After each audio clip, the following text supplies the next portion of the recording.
C'est repartir pour 1 heure et quelques minutes d'actualité, de divertissement et d'humour sur les antennes de For You Media Africa. Mesdames, Messieurs, bonjour et bienvenue sur votre programme. On remue l'actu qui démarre à l'instant. Le sujet du jour nous conduit aux États-Unis, notamment le sommet États-Unis-Afrique.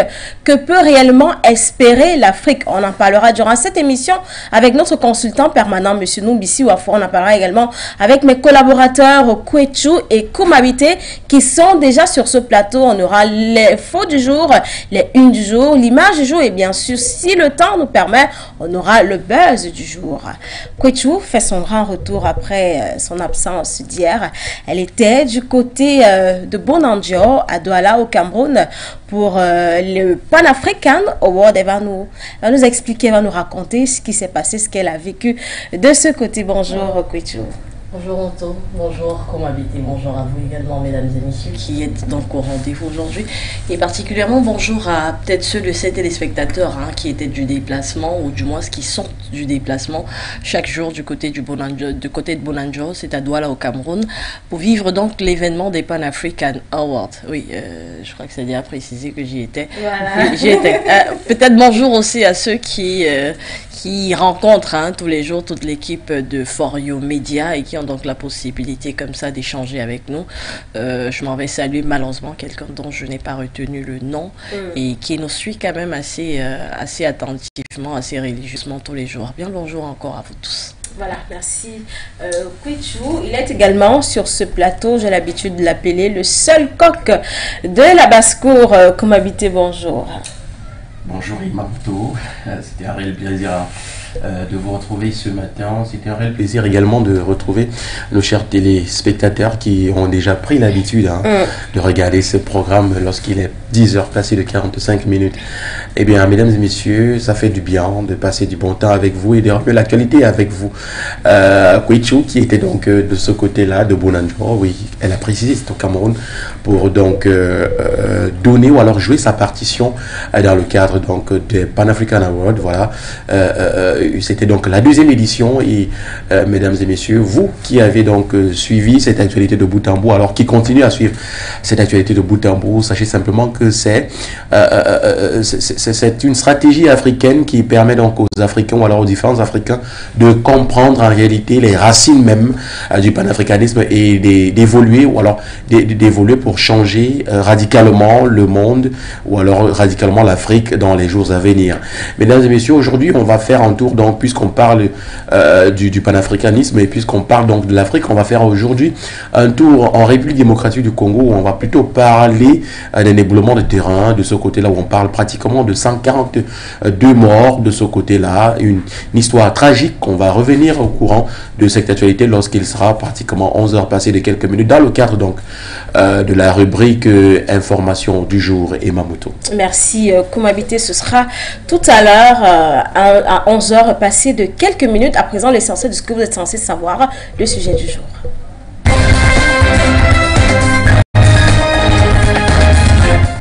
Je l'ai dit, le sujet du jour nous conduit aux États-Unis, sommet États-Unis-Afrique.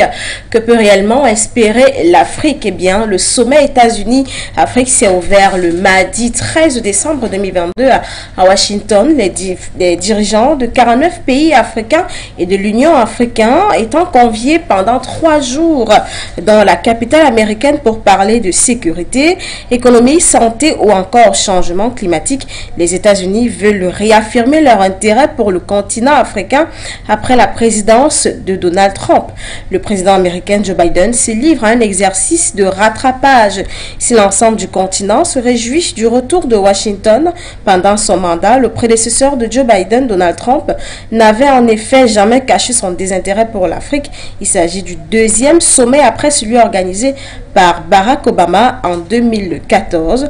Les sujets de discussion de ces 3 jours sont variés: lutte contre le terrorisme, contre le changement climatique, sécurité alimentaire, économique ou encore AGOA, du nom de l'accord visant à faciliter les exportations africaines vers les États-Unis et qui est plongé jusqu'en 2025 du côté américain. Il y a une volonté de se rapprocher de l'Afrique au moment où d'autres partenaires ont pris plus d'importance sur le continent, comme la Chine ou la Russie. Les États-Unis veulent aussi mettre l'accent sur l'importance des voix africaines sur la scène internationale, mais plusieurs pays deux autres membres de l'Union africaine ne sont pas conviés, indiquent les États-Unis. L'Érythrée, avec qui Washington précise ne pas avoir des relations diplomatiques entières, et la République arabe Saouri démocratique sous la présidence de Donald Trump. Les États-Unis ont reconnu la marocanité du Sahara occidental, une position ensuite confirmée par Joe Biden. Pour terminer, les pays africains auront à cœur d'avoir un soutien appuyé des États-Unis pour que l'Afrique obtienne un siège longtemps réclamé au Conseil de sécurité de l'ONU. Joe Biden, qui soutient cette idée, devrait également appeler lors du sommet à ce que l'Union africaine soit formellement représentée au G20. Voilà, mesdames, messieurs, notre thématique du jour. Vous pouvez participer à l'émission en envoyant vos différentes réactions sur notre page Facebook For You Media Africa. Et à la fin de l'émission, Kumabité aura le plaisir de lire vos différents messages apparus durant toute l'émission. Avant de revenir sur ce plateau, on va prendre un extrait de Siken Doubet, qui est représentante de For You Media du côté de Washington, qui suit de près ce sommet États-Unis-Afrique pour le compte de For You Media. Et on revient. Africain en direct de Washington DC pour le sommet États-Unis-Afrique, un sommet très attendu, et comme on l'avait déjà d'ailleurs annoncé, plusieurs dirigeants africains sont présents. On parle d'une cinquantaine de dirigeants africains qui ont donc répondu présents à l'appel de leur homologue américain, le président Joe Biden. Ils sont donc là depuis, pour certains, 2 jours, pour d'autres 3 jours. En tout cas, ils ont fait le déplacement avec leurs différentes délégations. Nous avons essayé de suivre justement les différents forums ou alors rencontres organisées dans le cadre de ce sommet, parce qu'il faut le dire, en marge de cette grande rencontre entre les dirigeants du continent africain et le président américain Joe Biden, plusieurs forums sont organisés, plusieurs discussions entre certains dirigeants africains, en tout cas qui sont choisis à dessein par rapport aux thématiques abordées, et bien sûr entre autres d'autres administrateurs, ou alors on va le dire comme ça, certaines personnalités, ou alors oui, ceux-là qui font partie du gouvernement américain également, donc dans la discussion pour trouver des solutions. Ce qu'on va également dire de prime abord, c'est que ce sommet a été organisé afin de revoir du moins le partenariat qui existe aujourd'hui entre les États-Unis et l'Afrique. Il s'agit de travailler sur une nouvelle reconfiguration. Ce qu'on a également appris, en tout cas, c'est aussi qu'il est question de contrecarrer cette affluence, cette présence très très accrue depuis déjà plusieurs années, qui s'avère très efficace, de la Chine, mais aussi la Russie, qui n'est pas en reste, qui est déjà très présente du côté de l'Afrique. Alors il est question pour les États-Unis de revoir cela, d'essayer de renforcer les liens aujourd'hui qui les lient aux États africains, d'où ce sommet qui a été donc organisé du côté de Washington. À côté de cela, donc, on parlait justement tout à l'heure de ces différents forums qui sont organisés en marge de ce sommet. Eh bien, pour la première journée, il était question de sécurité. Alors, la sécurité dans les pays africains, les États-Unis, bien sûr, veulent apporter leur part, et à cet effet, plusieurs discussions ont été organisées et 2 pays, on va dire phares, ont été interpellés dans le cadre de ces questions sécuritaires, entre autres la République démocratique du Congo, mais aussi la République, du moins l'Éthiopie aussi, qui était concernée dans le cadre de cette discussion, du moins en ce qui concerne l'aspect sécuritaire.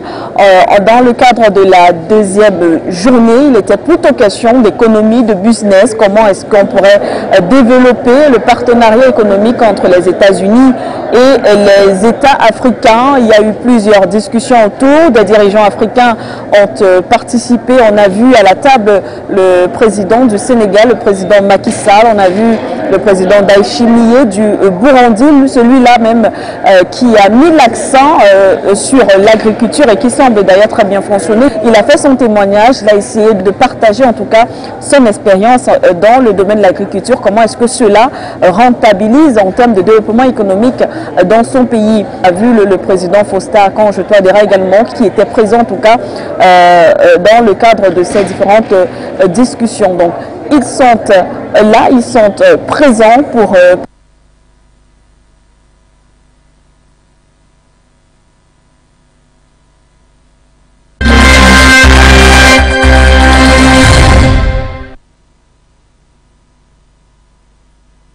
notre envoyée spéciale, celle qui représente For You Media. De ce côté, il faut rappeler, For You Media est bien présent à Washington pour suivre de près ce sommet États-Unis-Afrique. Avant peut-être de prendre l'avis de notre consultant, Monsieur Noubissi Wafo, je vais m'adresser à vous, Kwechu.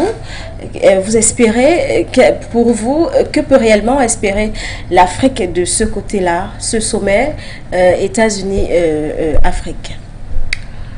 Alors, pour ma part, l'Afrique devrait, ou du moins, si on se base déjà sur quelques intentions qui ont été relevées par certains chefs d'État, dont notamment le président Paul Biya du Cameroun, il y a des enjeux économiques qui sont les plus importants. Là, il y a des enjeux économiques. L'Afrique réclame d'ailleurs une place de choix dans certaines organisations où se décident finalement les plans politiques et économiques du monde. Et de ne pas être au rendez-vous de ces grandes conférences, ça met encore l'Afrique dans une position assez infantile de celui qui est toujours en train de subir les décisions qui sont prises. Je crois que l'Afrique réclame une place au G20 qui réunit les pays les plus industrialisés au monde. Oui. Enfin, une place globalement pour l'Union africaine. Voilà, oui. Parce qu'on le sait quand même qu'il n'y a que l'Afrique du Sud finalement qui représente l'Afrique. Également une place au Conseil de sécurité de l'ONU. Quand je parle de ces instances justement où les décisions les plus importantes pour la planète sont prises, et de savoir que l'Afrique n'y est pas au rendez-vous, ça nous laisse vraiment un goût assez marginal finalement du regard qu'on porte sur l'Afrique. Donc le Conseil de sécurité de l'ONU, le Conseil permanent, ça il faut le dire, parce qu'on est lassé quand même d'avoir ces places qui sont rotatives et qui ne vous donnent finalement qu'un poids assez léger, si ce n'est dire un poids assez folklorique. Ce n'est que pour le beau finalement qu'on vous octroie ces sièges non permanents du côté du Conseil de sécurité de l'ONU. Donc, s'il aide des pays comme la France, la Russie, les États-Unis qui ont le droit de veto sur certaines décisions qui sont prises, des décisions sur le plan sécuritaire, politique et même économique parfois, pourquoi justement l'Afrique ne devrait pas être conviée à cette place-là, ou du moins à cette réunion? Oui. Donc, c'est une réunion qui a été initiée des soins du président américain Joe Biden. C'est dire clairement qu'aujourd'hui, ils ont compris que dans les enjeux géopolitiques, l'on ne saurait plus faire sans l'Afrique. Anthony Blinken a fait une tournée en Afrique également et avait déjà relevé tous les points saillants de cette conférence, c'est-à-dire l'écologie, donc la question du climat. Oui. D'ailleurs, la tenue à Sharm el-Sheikh dernièrement de la COP27 en Afrique et donc en Égypte particulièrement, témoigne encore de ce qu'on a compris, ou du moins ce qu'il y a une tentative finalement de compréhension de la part de ces grandes puissances, de compréhension de ce que l'Afrique aujourd'hui est d'un enjeu majeur pour qu'ils continuent à garder leur position aussi confortable au sommet finalement des classements des pays les mieux industrialisés, les plus riches finalement de la planète, développés, les plus développés. Donc, vous voulez garder votre place au sommet des classements, au sommet des classements sur le plan économique, politique et tout. Mais vous avez besoin pour cela du soutien, ou du moins de l'apport, tant sur le plan des minerais, sur le plan, on l'évoquait même écologiquement, l'Afrique aujourd'hui détient le poumon du monde, le deuxième poumon du monde. Et on le sait, si la planète elle est détruite finalement, toutes ces places de premier mondial ou je ne sais pas moi, 5e mondial n'auront pas d'intérêt parce qu'on aura tous péri. Donc, il y a réellement, finalement, si on se projette dans l'avenir, une espèce de balance inversée qui se fera du fait que l'Afrique aura matière à faire poids sur ces grandes puissances. Donc, l'industrie dépend étroitement des mines africaines. Donc les industries, tant sur le plan téléphonique, même des grandes industries, même sur le plan de l'armement, dépendent étroitement, on ne va pas revenir sur l'uranium, finalement, de la République démocratique du Congo, qui aura servi malheureusement à produire des armes aussi destructrices que l'arme nucléaire depuis les années 1944-45 lors de la Deuxième Guerre mondiale et qui encore aujourd'hui continue donc à approvisionner toutes les industries du côté des Amériques, de l'Europe et globalement de tout ce qui est considéré comme l'Occident. Donc, c'est une plateforme, finalement, où l'Afrique doit pouvoir poser sur la table des problèmes concrets, des problèmes évidents qui témoignent de ce déséquilibre qu'il y a aujourd'hui dans la planète lorsqu'il faille prendre des décisions importantes. Et surtout que le président Joe Biden montre son attachement pour l'Afrique parce qu'on a vu Donald Trump qui carrément montre un désintérêt à l'endroit de l'Afrique. Oh, lui, c'était un personnage Le président assez Joe Biden essaye de resserrer, de renouer les liens avec les pays africains. Oui, on va pas vraiment donner un poids très conséquent à la posture de Joe Biden, puisque lui, c'était tout un personnage presque de cinéma qui s'est retrouvé à la tête de la Maison-Blanche et qui ne pesait pas clairement certains enjeux et qui y allait sur la base de certaines affinités. Donc, aujourd'hui, on a un président américain qui se projette sur l'avenir et on le sait, finalement, ces pays, eux, ne vivent pas le temps présent comme malheureusement certains pays africains ont parfois tendance à poser des politiques en se basant simplement sur l'instant et le court terme. Toutes les politiques étrangères de ces grandes puissances sont basées sur l'avenir. Et en se projetant sur l'avenir, je crois que cette espèce de boule magique leur a déjà fait comprendre que l'avenir se joue du côté de l'Afrique. Mais il n'est pas question pour l'Afrique d'y aller du fait qu'actuellement, présentement, on n'est pas encore un poids conséquent sur le plan économique ou politique, qu'on y aille avec une mine de déterré ou du moins avec une posture je sais pas moi, de coloniser vers colonisateur, mais simplement qu'on y aille en tant qu'un peuple globalement qui a pris conscience de ce qu'ils ont ou auront à peser sur l'avenir du monde et qui ira donc, un peuple qui ira avec une fierté manifeste quant à négocier d'égal à égal sur les enjeux futurs de la planète. Voilà, donc les parts de marché, on le sait aujourd'hui, l'Afrique produit des matières premières sur lesquelles ils n'ont pas droit d'imposer les prix. Effectivement. Ça, c'est incroyable.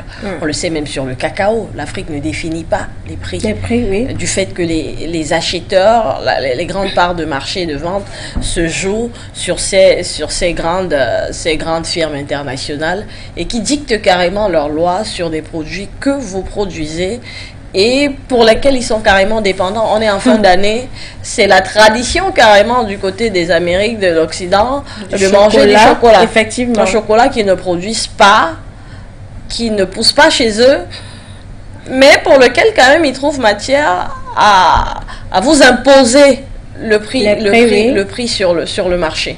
Donc, il est temps de dire, finalement, on a de ce que vous avez besoin pour rester sur le standing que vous avez, pour développer davantage vos systèmes.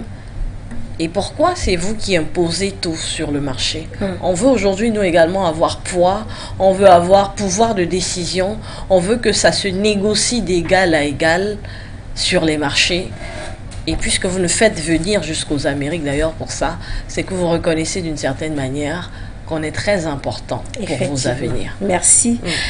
Kwechu, comme habité, les sujets de ces 3 jours de discussion entre les États-Unis et l'Afrique sont entre autres lutte contre le terrorisme, contre le changement climatique, sécurité alimentaire et économique. Et vous pensez qu'au sortir de ce sommet, les pays africains pourront espérer grand chose, notamment côté sécurité, surtout en Afrique de l'Ouest? Bon, puisque le forum, comme vous-même vous l'aviez dit, et comme on vient de le remarquer tout à l'heure et de l'écouter tous ensemble avec cette intervention, donc notre envoyé spécial qui est de l'autre côté, Siké Noumé, qui rappelait que pour ces journées, on a parlé de sécurité, et s'il faille qu'on prenne le pan de cette sécurité-là, on va faire un tour, on va regarder l'Afrique généralement, globalement, mais on va s'appuyer quand même sur ce qui se passe en Afrique, en Afrique de l'Est. On rappelle que le Burkina Faso, la Guinée-Conakry, le Mali n'ont pas été conviés parce qu'ils sont sous sanction de l'Union africaine. Tout à fait. Ils sont, et voilà pourquoi je dis, s'il va falloir on commence par par la situation de sécurité. Il faut simplement dire que quand même depuis un bon bout de temps, l'Afrique vit dans une situation un peu plus instable concernant la sécurité, non seulement des populations, non seulement des civils, mais de tout ce qu'il y a, tout autour. Hein, parce qu'on parle du Cameroun, on parle de la RDC, on parle de la RCA, on parle de tous ces pays africains qui ont été conviés donc au forum aux États-Unis. Mais on sait quand même une chose, c'est que si on a évoqué cet aspect sécuritaire, c'est parce qu'en réalité, on a observé que l'Afrique est dans une impasse depuis quand même un bon bout de temps. Et maintenant, il est fort heureusement que les États-Unis veulent, à un moment donné, apporter des solutions, puisque tu l'as souligné tout à l'heure là, que les États-Unis, ou alors, oui, cet États-Unis aujourd'hui, c'est un siège hein, où se prennent toutes les décisions, pratiquement toutes les décisions du monde, parce qu'il faut, il faut le rappeler, quand on parle peut-être de l'Union européenne, on parle des États-Unis, c'est quand même le seul endroit, ou alors où on voudrait peut-être mieux argumenter en disant que c'est l'un des endroits où toutes les décisions du monde se prennent. Alors si on a voulu que l'Afrique soit en majorité représentée, c'est parce qu'à un moment donné l'Afrique a un très grand rôle à jouer. Et quand on parle de très grand rôle à jouer, c'est parce qu'à un moment donné on a compris en réalité que l'Afrique n'est plus ce continent-là qui va se faire marginaliser par d'autres pays occidentaux, même si on va parler de la politique gouvernementale, c'est-à-dire que de la politique quand même c'est toujours les puissances du Nord qui essayent peut-être d'endiguer les puissances du Sud. Mais quand même, il faut quand même montrer, à ma foi, quand même montrer un intérêt global ou alors un intérêt général concernant donc cette Afrique. Voilà pourquoi l'Afrique a été conviée. Mais maintenant, tu vas souligner quelque chose de tout à l'heure là que lorsqu'on voit Joe Biden aujourd'hui qui essaye de revenir, essaye de renouer les liens avec l'Afrique. Il faut d'ailleurs relever qu'il s'agit de la politique. Et quand on parle de politique, tous les moyens sont bons pour réussir sa politique et avoir les moyens de sa politique. Mais maintenant, on sait que depuis un bon bout de temps, les États-Unis et l'Union européenne sont, ma foi, en train ils sont dans une impasse concernant la dirigeance au niveau de l'Afrique. Si on parle, on a pris la dernière fois le cas de l'Union européenne qui est en train de perdre pratiquement sa main du côté de l'Afrique. Et on se rend compte quand même que les États-Unis de l'autre côté essayent tant bien que mal de soutenir l'Union européenne, parce que là il faut le souligner, de soutenir l'Union européenne dans cette affaire-là. Pourquoi aujourd'hui on parle de sommet États-Unis et Afrique? Pourquoi est-ce qu'on ne parle pas d'États-Unis, Union européenne et Afrique? Non, on parle spécialement de États-Unis, Afrique. Parce que en réalité, il y a d'abord eu un sommet, ou alors il y a d'abord eu des ententes entre l'Union européenne et les États-Unis, ça il faut le dire. Et maintenant, puisque au sortir de ces clauses, il a fallu donc qu'on mette sur la table les Africains et qu'on essaye de voir dans quelle mesure causer avec les Africains. Mais quand on parle de l'Union africaine, c'est toute l'Afrique. On n'a pas dit non.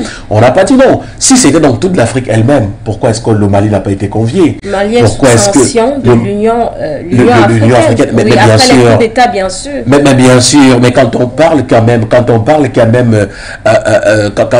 de sommet États-Unis, Afrique, même si vous étiez sur sanction, vous devez quand même faire partie de ce sommet. Pourquoi? Parce que c'est autour de cette table-là qu'on pose donc les problèmes et on essaye donc de trouver des solutions pour pouvoir sortir donc de ces impasses, ma foi, sécuritaires. Mais si déjà on met le Mali, le Burkina Faso de côté, ça veut simplement dire qu'à un moment donné, il y a eu une mainmise entre peut-être d'autres pays ou alors d'autres puissances européennes ou alors d'autres puissances occidentales qui, ma foi, ont joué un grand rôle, c'est-à-dire un grand rôle notamment négatif de ce côté-là. Voilà pourquoi on a constaté aujourd'hui que les États-Unis n'ont pas convié le Mali et le Burkina Faso. Or, dans la réalité, dans les normes, ces deux pays devraient être conviés.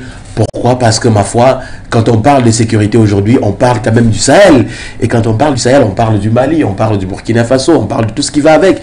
Mais on se rend compte que tous les autres pays ont été conviés. Donc, c'est pour comprendre, c'est pour confirmer à suffisance ici que, en réalité, tu as parlé de politique, certes vrai, mais une politique quand même, ma foi, qui a une double face, si je peux le dire ainsi, une double face.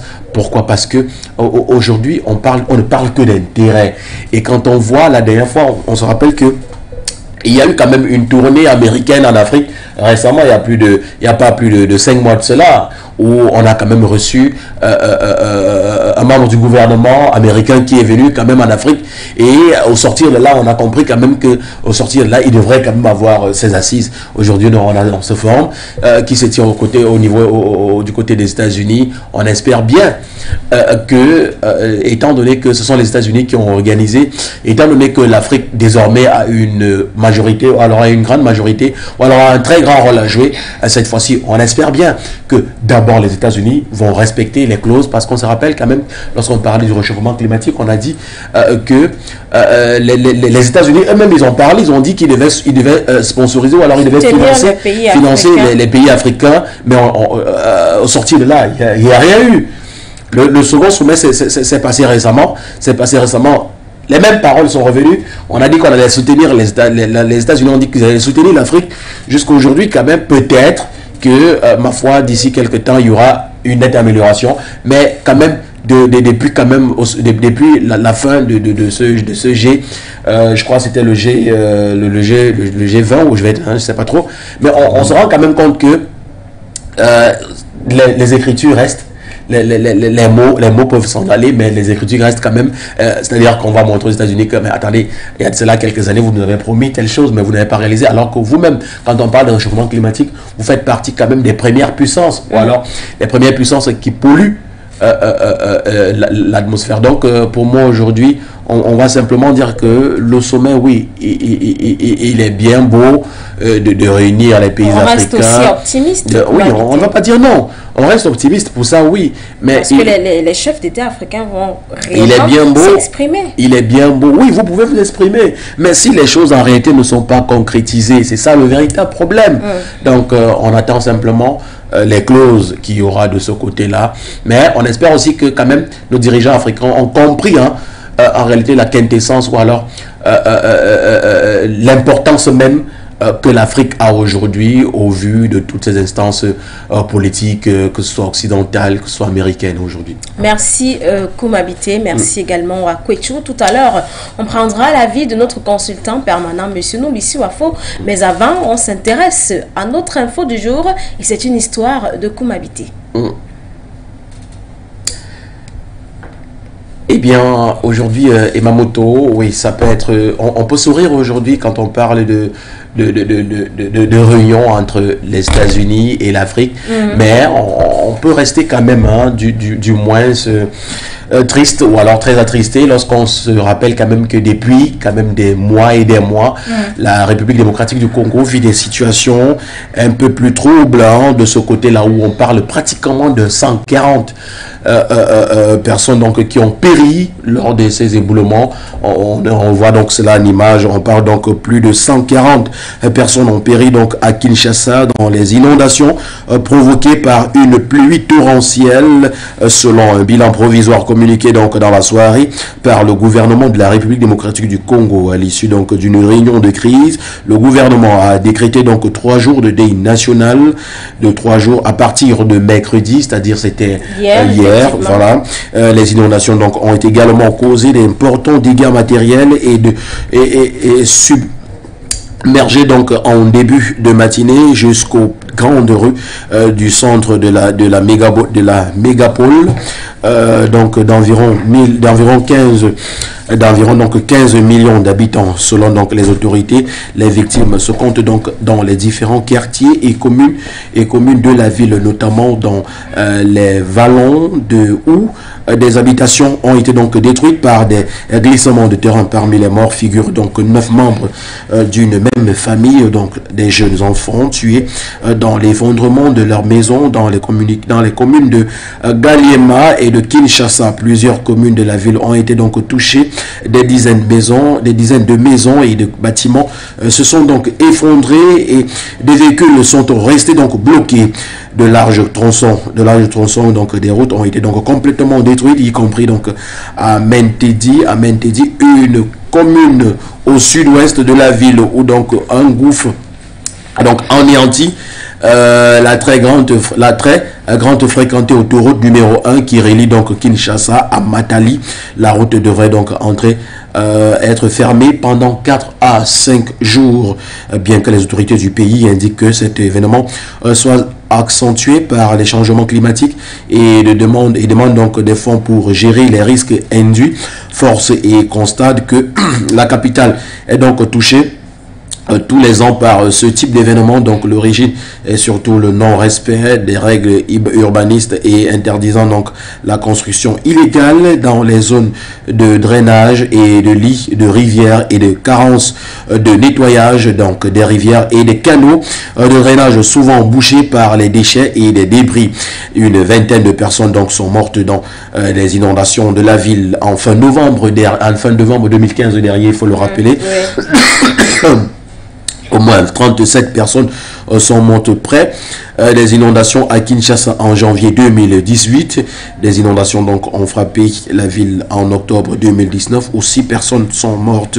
Et de nouveau en novembre 2019 quant aux environs de 40 personnes et également tuées. Il faut le rappeler donc que Emamoto, après donc c'était effondrement, glissement de terrain. Oui. On va suivre donc le reportage concocté donc par la rédaction centrale de For You Media pour essayer donc de revenir ensemble sur cette actualité en République démocratique du Congo.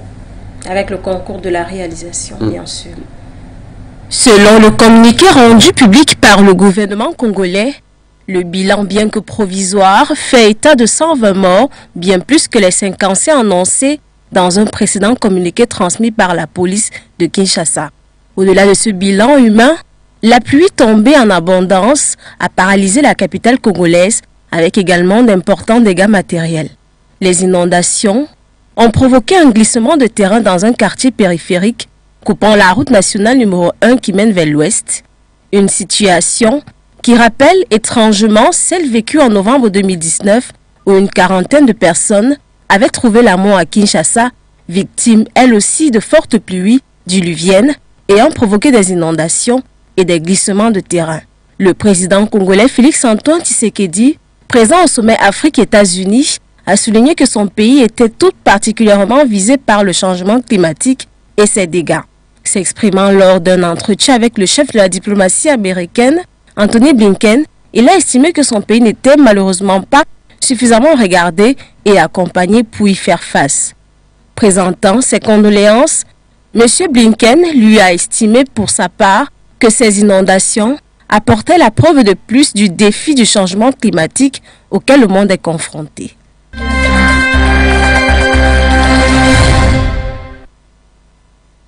Voilà, c'était donc le reportage en image, comme vous l'avez vu, de cette situation peut-être tragique de ce côté donc de la République démocratique du Congo. Et pour finir avec cette actualité, on parle donc de ce communiqué, de cette note. Donc le président Félix Antoine Tshisekedi qui est donc à Washington pour un sommet donc États-Unis Afrique a donc décidé d'écourter son séjour. Selon le président, il devrait donc regagner Kinshasa ce jeudi 15 décembre 2022 dans la soirée lors d'un entretien mardi 13 décembre 2022 dans la soirée avec le chef de la diplomatie américaine. Le président congolais a donc estimé que la République démocratique du Congo n'était pas donc assez regardée et accompagnée pour faire face aux dégâts causés par le changement climatique à Kinshasa. Le gouvernement a été instruit donc pour procéder sans délai au curage des rivières et des conduites d'eau et des flux, donc les problèmes d'urbanisation et le manque d'infrastructures de drainage exposent donc les 15 millions d'habitants de la ville et à des drames. Voilà donc Emamoto, l'information que nous avons donc reçue ce jour. Il est bien vrai que la situation est beaucoup plus dramatique de ce côté-là, tragique même, si on peut le dire ainsi. On parle de 140 morts, ou alors de plus de 140 morts d'après le communiqué rendu public par le gouvernement congolais. Une situation qu'on parle depuis, parce que vous voyez la République démocratique du Congo qui vit depuis quand même cette crise entre le M23 par-ci, les inondations, on parle là, et on parle du changement climatique de l'autre côté, et le président Félix Tshisekedi qui revient donc et qui affirme de vive voix que son pays n'est pas regardé. La preuve, on en a vu, on parle d'une seule soirée, pratiquement de plus de 140 morts. C'est quand même déplorable pour un pays qui est en crise. À un moment donné, on aimerait bien dire, pour ceux qui sont des religieux, dire que peut-être Dieu ne regarde pas le pays depuis quelque temps. Emamoto. Bon, on va dire peut-être, comme habité, que ça tombe bien parce que le changement climatique est l'un des sujets débattus au sommet États-Unis et Afrique. Donc, avec ce glissement de terrain souvenu au Congo, le président Antoine Félix Tshisekedi il sera obligé d'écourter son séjour pour se rendre, essayer de gérer cette situation, essayer d'accompagner les personnes, les familles de ces personnes-là qui ont été, de ces personnes qui ont perdu la vue dans ce glissement de terrain. Est-ce que ce sera encore une preuve que l'Afrique subit assez ce changement climatique du côté des États-Unis? Mais vous-même, vous le dites si bien, l'Afrique subit, ce ne serait même plus une question ou alors une interrogation qu'on pourrait poser ou mettre sur la table. Non, loin de là, on a les preuves tangibles. Par exemple, ce qui se passe actuellement en République démocratique du Congo. On parle du Congo aujourd'hui, mais il faut regarder, il faut jeter un regard, ou alors il faut jeter peut-être la caméra sur toute l'Afrique en réalité, où on constate principalement que lorsqu'on parle de réchauffement climatique, mais franchement, l'Afrique est en train de subir. Si on prend le cas, par exemple, des pays situés en Équateur, c'est-à-dire sur l'Équateur, on parle notamment du Congo, on parle du Cameroun, on parle du Gabon, on parle de la Guinée équatoriale, on parle du Tchad, on parle de la République centrafricaine. Et donc, on se rend quand même compte que franchement, quand on parle de changement climatique, vraiment, il s'agit vraiment du changement climatique. La preuve. Lorsque le changement des saisons, on est pratiquement en saison sèche, mais quand il y a la saison sèche, il y a franchement la saison sèche. On remarque franchement les rayons de soleil, la sécheresse est immense. Oui. Quand on parle de saison pluvieuse, effectivement, on remarque franchement qu'il y a une saison pluvieuse et des fortes pluies, parfois même des pluies diluviennes. La preuve, quand on regarde le Congo aujourd'hui, la situation aujourd'hui, quand on regarde, on voit seulement un ébroulement de terrain qui tue pratiquement 140 personnes. Ça veut dire simplement que aujourd'hui il va falloir que les États-Unis a réellement besoin d'être accompagné. C'est un besoin imminent, c'est un besoin. On ne doit pas tergiverser là-dessus parce que là il faut le dire. Il ne faudrait pas que ça passe par des arrêtés et puis qu'on passe encore les années. Vous qui êtes aux États-Unis et qui nous regardez à l'instant, il faut comprendre que la situation est d'autant plus critique, d'autant plus grave. Aujourd'hui, quand on parle de réchauffement climatique, l'heure est venue de travailler d'arrache-pied pour essayer de pallier à cette situation.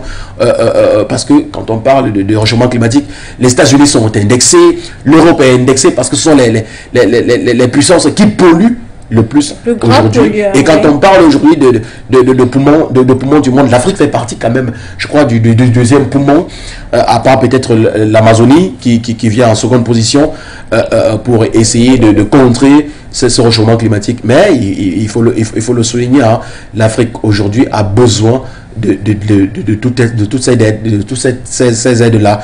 Et l'heure n'est donc plus où on va traîner le pas et Mamuto. Merci Koumabité. On aura le plaisir de te retrouver demain dans l'info du jour avec une nouvelle information. Et bien évidemment, on va se retrouver donc demain pour une autre information et pour clôturer donc la semaine et Mamuto. Effectivement, avant de prendre notre consultant permanent, Monsieur Noumissi Wafo, on va s'intéresser aux unes du jour.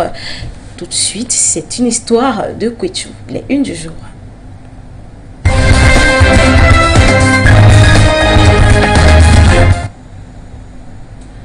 Bien, bonjour donc à tous ceux qui nous rejoignent seulement maintenant dans le cadre des unes du jour. Bien sûr, votre moment consacré à l'actualité telle que traitée par les sites d'information et autres médias, presse écrite dans différentes capitales africaines. Et pour démarrer ce matin, on s'en va du côté du Burkina Faso avec le Faso.net.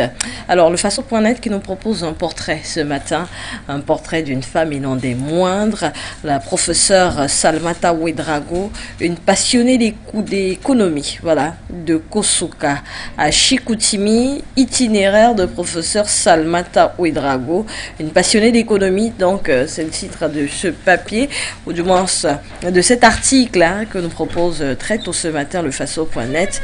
Alors pour revenir globalement sur ce portrait, il faut dire de cette femme, Salmata Ouedraogo, qu'elle est professeure titulaire au département des sciences économiques et administratives de l'Université du Québec.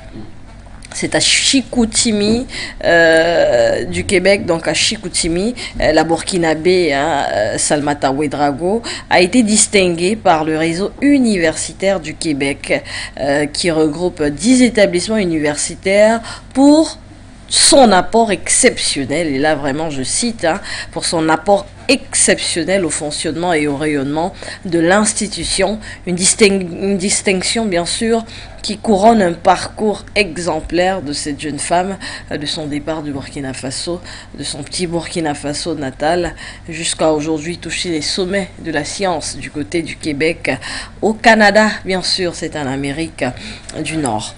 Allez, après cet article que je vous invite d'ailleurs vivement à lire pour connaître un peu plus qui est cette femme qui fait rayonner l'intelligentsia africaine du côté du Canada, on va aller du côté de la Côte d'Ivoire avec Abidjan.net pour s'interroger, ou du moins s'intéresser à un autre article, cette fois-ci de diplomatie.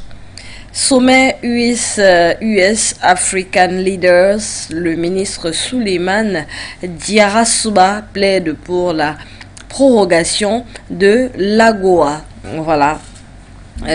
En marge du sommet donc US, donc États-Unis Afrique leader, le ministre du Commerce, de l'Industrie et de la Promotion des PME a participé le mardi 13 décembre à une rencontre de haut niveau avec l'administration américaine, avec ses homologues en charge du commerce des 35 pays éligibles à l'AGOA. Et cette réunion était présidée par l'ambassadeur Catherine Tai, représentante des États-Unis pour le commerce, avec la participation remarquable des membres partisans du Congrès américain qui ont donc en charge de vote de l'AGOA. Voilà, un article qui vous est donc proposé ce matin par Abidjan.net. On s'intéresse à un autre site d'information panafricain cette fois-ci, Jeune Afrique. Jeune Afrique qui titre politique et que nous propose cet article. M23 en RDC, 10 choses à savoir sur Sultani Makenga, le fantôme du Kivu. c'est ainsi qu'il est appelé.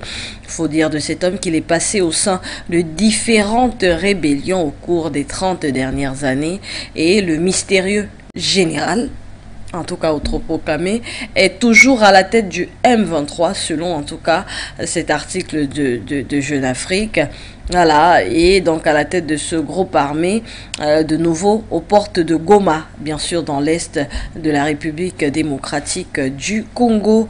L'homme fort derrière ce groupe rebelle, qui fait aujourd'hui l'objet de toutes les polémiques du côté de la République démocratique du Congo. Vous l'avez d'ailleurs en image. 10 choses à savoir sur lui, c'est dans cet article. D'où est-il originaire? Quel âge a-t-il? Quels sont les différents groupes pour lesquels il a travaillé? Et qu'est-ce qu'il a mené finalement à la tête de ce grand groupe rebelle qui fait trembler carrément tout un pays? C'est à lire dans cet article. Après, on s'intéresse au Cameroun en kiosque, au Cameroun Tribune, le journal à capitaux publics, qui revient sur une actualité des plus importantes et qui d'ailleurs fait l'objet de plusieurs unes ce matin. États-Unis, Afrique, un nouveau départ selon le Cameroun Tribune pour le Cameroun. Les contours de futurs échanges destinés à stimuler les succès partagés ont été donc esquissés par le président américain Joe Biden et ses pairs africains au terme du forum économique organisé dans le cadre du 2e sommet des leaders à Washington. Parmi les 49 chefs d'État et de délégation, le président de la République, Paul Biya, voilà, qui a donc pu lire les récits d'ailleurs de quels sont les enjeux finalement pour le Cameroun à cette rencontre. Voilà, c'est en des pages 2 jusqu'aux pages 6 dans la parution ce matin du Cameroun Tribune, cet événement donc auquel le Cameroun prend part, représenté par son président chef d'État Paul Biya. Après Cameroun Tribune, on s'intéresse à la même actualité au Cameroun, mais avec un autre organe de presse, notamment Repère. Repère qui revient donc sur le président de la République, Paul Biya. L'aide au développement ne correspond plus aux besoins de l'Afrique. Voilà donc les propos cités du président camerounais qui tenait donc son allocution à cette grande conférence du côté des États-Unis à Washington. C'est en gros la quintessence du message délivré par le chef de l'État camerounais à l'occasion du sommet Afrique-États-Unis à Washington, la capitale fédérale américaine bien sûr, qui reçoit actuellement une grande partie des chefs d'État africains. Et dans le cadre de son intervention, Paul Biya est donc revenu notamment sur la question de l'aide au développement qui selon lui ne correspond plus aux besoins de l'Afrique. La substance de ses autres propos, c'est bien sûr à lire dans cet article. Autre journal, toujours au Cameroun, l'avocat qui ce matin également s'intéresse à des questions économiques, mais toujours avec en toile de fond le sommet États-Unis-Afrique. Nouvel ordre économique, Paul Biya propose la création d'un marché africain des capitaux. Pour couronner donc la sortie obligatoire des devises lors des remboursements, le chef d'État camerounais plaide pour le financement et la transformation des ressources naturelles de l'Afrique sur son sol. Voilà, entre autres, des grandes lignes encore de la sortie hier du président Paul Biya au cours de son allocution, donc du côté de Washington. On reste au Cameroun et pour sortir, on s'intéresse à une actualité qui suscite beaucoup de remous du côté de la capitale économique camerounaise, c'est-à-dire Douala. Phénomène de microbes, le quotidien Émergence y revient ce matin. Douala sous couvre-feu. Voilà, sous couvre-feu. Vous avez donc en image quelques clichés de la tension, ou du moins de la vive tension qu'a créé donc des jeunes réunis en groupuscules qui font des attaques groupées dans certains quartiers de cette capitale économique. pillant et également brutalisant les populations et en réaction à ce phénomène qui est appelé à Douala, phénomène de microbes, le gouverneur de la région du littoral, dans la région bien sûr d'appartenance de la capitale Douala, eh bien, a initié un couvre-feu. Un couvre-feu qui prend donc effet dès ce jour du côté de Douala et donc puisque ces groupes opèrent notamment par le biais des mototaxis, il leur sera donc interdit de circuler à partir de certaines heures. Une information qui finalement fait couler beaucoup d'encre et de salive quand on sait que c'est le moyen de déplacement par excellence également dans la capitale économique. Les accueils en tout cas de ce couvre-feu sont assez mitigés d'une personne à l'autre, d'un doualais à un autre. Voilà. Et c'est avec cette actualité concernant donc les microbes qu'on va mettre fin à notre tour des unes ce matin, Moto. Merci Kouichou, merci comme d'habitude d'avoir fait le tour des kiosques des différentes capitales africaines. Est-ce qu'on a Monsieur Noubissi Wafo en ligne?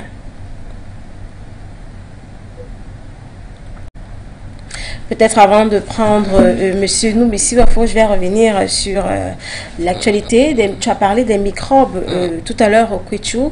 Le gouverneur de la région du littoral a notamment interdit la circulation des motos dans la ville économique du Cameroun, Douala, de 6h à 20h. Donc désormais, ils rouleront de 6h à 20h. Comme habituellement, on en parlait avant le début de cette émission. Vous y croyez, ce phénomène de moto à Douala s'arrêtera d'un moment comme, avec la décision du gouverneur de la région du littoral. Est-ce qu'ils respecteront cette décision-là? Eh bien, il va sans doute dire, on ne peut pas me remettre quand même en question les décisions prises par le gouvernement, parce que là, il s'agit des mesures prises donc par le gouverneur de la région du littoral, Dieudonné Eva Adibois.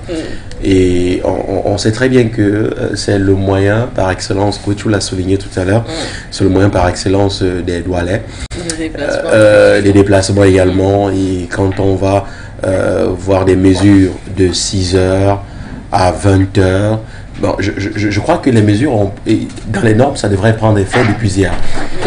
Mais il va quand même falloir qu'on respecte de toutes les façons les mesures prises par le gouvernement de toutes les façons, même si on sait que ça sera dur, mais ce sont les mesures prises par le gouvernement. On y reviendra, ce sera l'image du jour. Effectivement. Merci Kouichou. Finalement, M. Noubissi Wafo en ligne, bonjour. Merci, bonjour. C'est un plaisir de vous avoir, M. Noubissi Wafo. Je vous avoue que vous nous avez manqué. Vous m'avez manqué aussi, sur les auditeurs également, les téléspectateurs. C'était un petit moment de passage à vide, mais bon, le plus important c'est que nous sommes là et que nous recommencions à échanger avec ceux qui partagent cette plateforme avec nous. Merci M. Noubissi Wafo et bienvenue. Et aujourd'hui, le sujet du jour nous a conduit aux États-Unis, notamment sommet États-Unis-Afrique. M. Noubissi Wafo, depuis mardi 13 décembre, les différents chefs, près de 49 chefs d'État sont réunis à Washington avec le président Joe Biden pour discuter des sujets tels que la sécurité, la sécurité alimentaire, le changement climatique, la lutte contre le terrorisme. Monsieur Noubissi Wafo, qu'est-ce que vous espérez pour l'Afrique de ce côté-là, réellement? Ce qui est dit là, c'est de l'officiel. Et vous savez que l'officiel dissimule ou l'officiel qui très souvent est la trame de fond de la vérité. Ou alors, si vous voulez, de la réalité. Moi, ce qui m'embête, c'est que je fais le constat que c'est un sommet-là qui, généralement, se forme avec des grandes puissances, ne concerne que l'Afrique quand il s'agit de continents.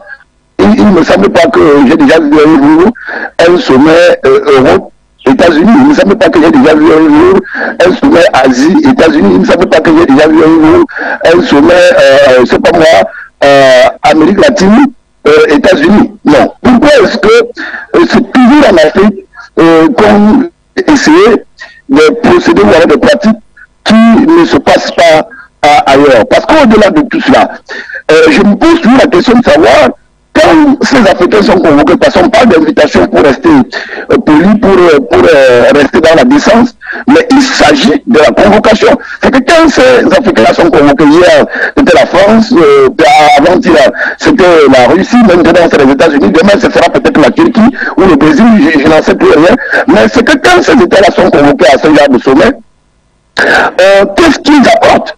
Est-ce qu'il y a une voie unique de l'Afrique? Est-ce que les Africains s'asseyent entre chefs d'État, entre dirigeants, pour s'accorder sur ce qu'ils doivent présenter là-bas en termes de défense des intérêts de l'Afrique ou en termes de conquête de l'espace mondial? Moi, je me pose toujours cette question, parce que quand on voit la spontanéité avec laquelle les chefs d'État, qui très souvent ne se réunissent pas quand il s'agit de l'Afrique, ou alors quand il s'agit des sommets intra-africains, quand on voit la spontanéité avec la rapidité avec laquelle ils s'exécutent pour arracher ce sommet-là, on se pose quand même des questions. On se pose quand même un certain nombre de questions.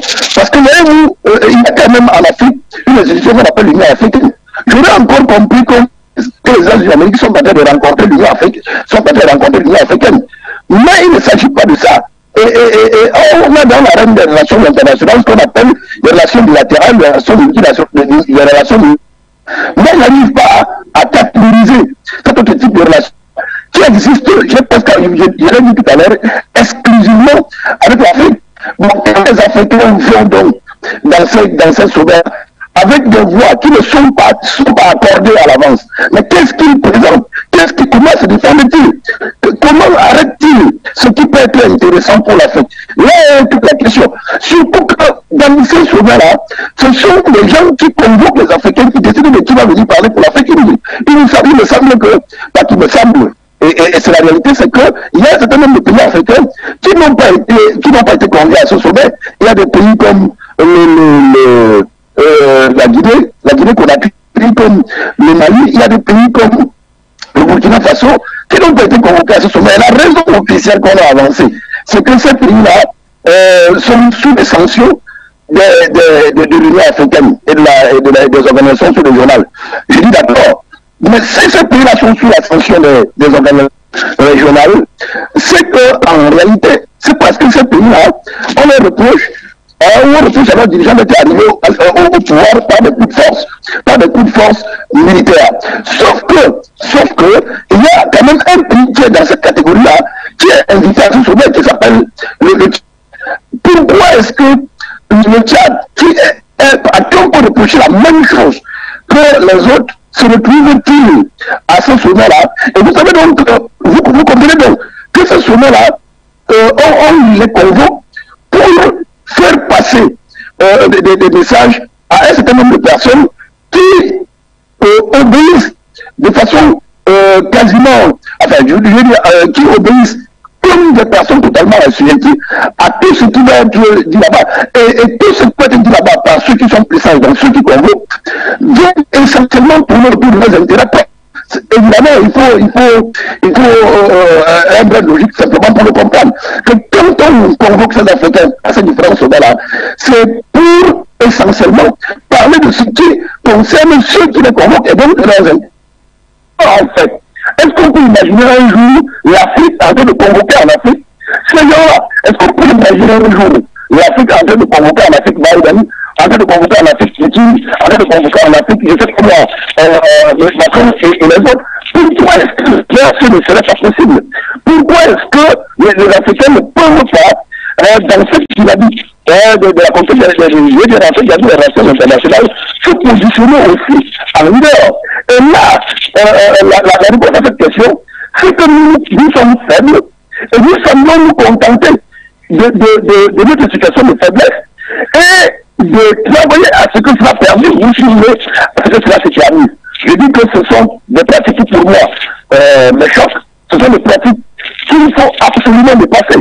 Et heureusement, qu'il y a une jeunesse africaine dynamique qui commence à produire les dirigeants tout aussi dynamiques, eux aussi commencent à penser que peuple du monde a un peu plus de dignité, a un peu plus de respect. Et heureusement, avec le contexte mondial qui arrive, ou alors qui arrive le contexte mondial qui se rend aujourd'hui, je crois que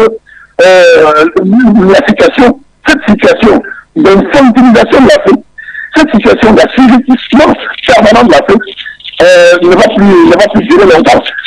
Cette situation va plus durer longtemps, et ce sera alors tant mieux pour l'Afrique qui va tourner le dos à une classe, disons, désormais passiviste, c'est-à-dire totalement tournée vers le passé, qui pense qu'il faut gérer les Africains en 2022, comme si nous étions encore dans les années 60.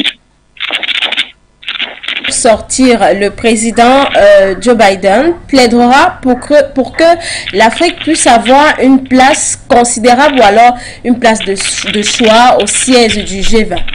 Vous y croyez, M. Noumbissi Wafo? Oui, je vais passer à la seconde question. Pardon. Ok, d'accord. M. Noumbissi Wafo, peut-être pour sortir, le président américain Joe Biden plaidera pour que l'Afrique puisse avoir une place considérable ou alors une place de choix au siège du G20. Vous y croyez? Non, on ne peut pas y croire. On ne peut pas y croire. Et puis, je ne sais pas. Le président Biden n'est pas là pour plaider pour l'Afrique. Comment soyons sérieux quand on parle des relations internationales? Dans les relations internationales, aucun pays ne défend les intérêts de notre pays. Pourquoi est-ce qu'il s'agit, pourquoi est-ce qu'on ne le fait que quand il s'agit d'Afrique? Pourquoi est-ce qu'on ne parlerait pas par exemple de besoin qu'on soit généreuse avec elle? Non, l'Afrique a simplement besoin de travailler elle-même pour s'émanciper des pesanteurs qui la stabilisent encore dans les barricades de sous-développement. L'Afrique a besoin de travailler par elle-même. Parce que quand on parle de 55 milliards qu'on va donner aux Africains, on peut encore se poser la question, mais comment cet argent-là sera partagé? Parce que l'Afrique n'est pas un pays.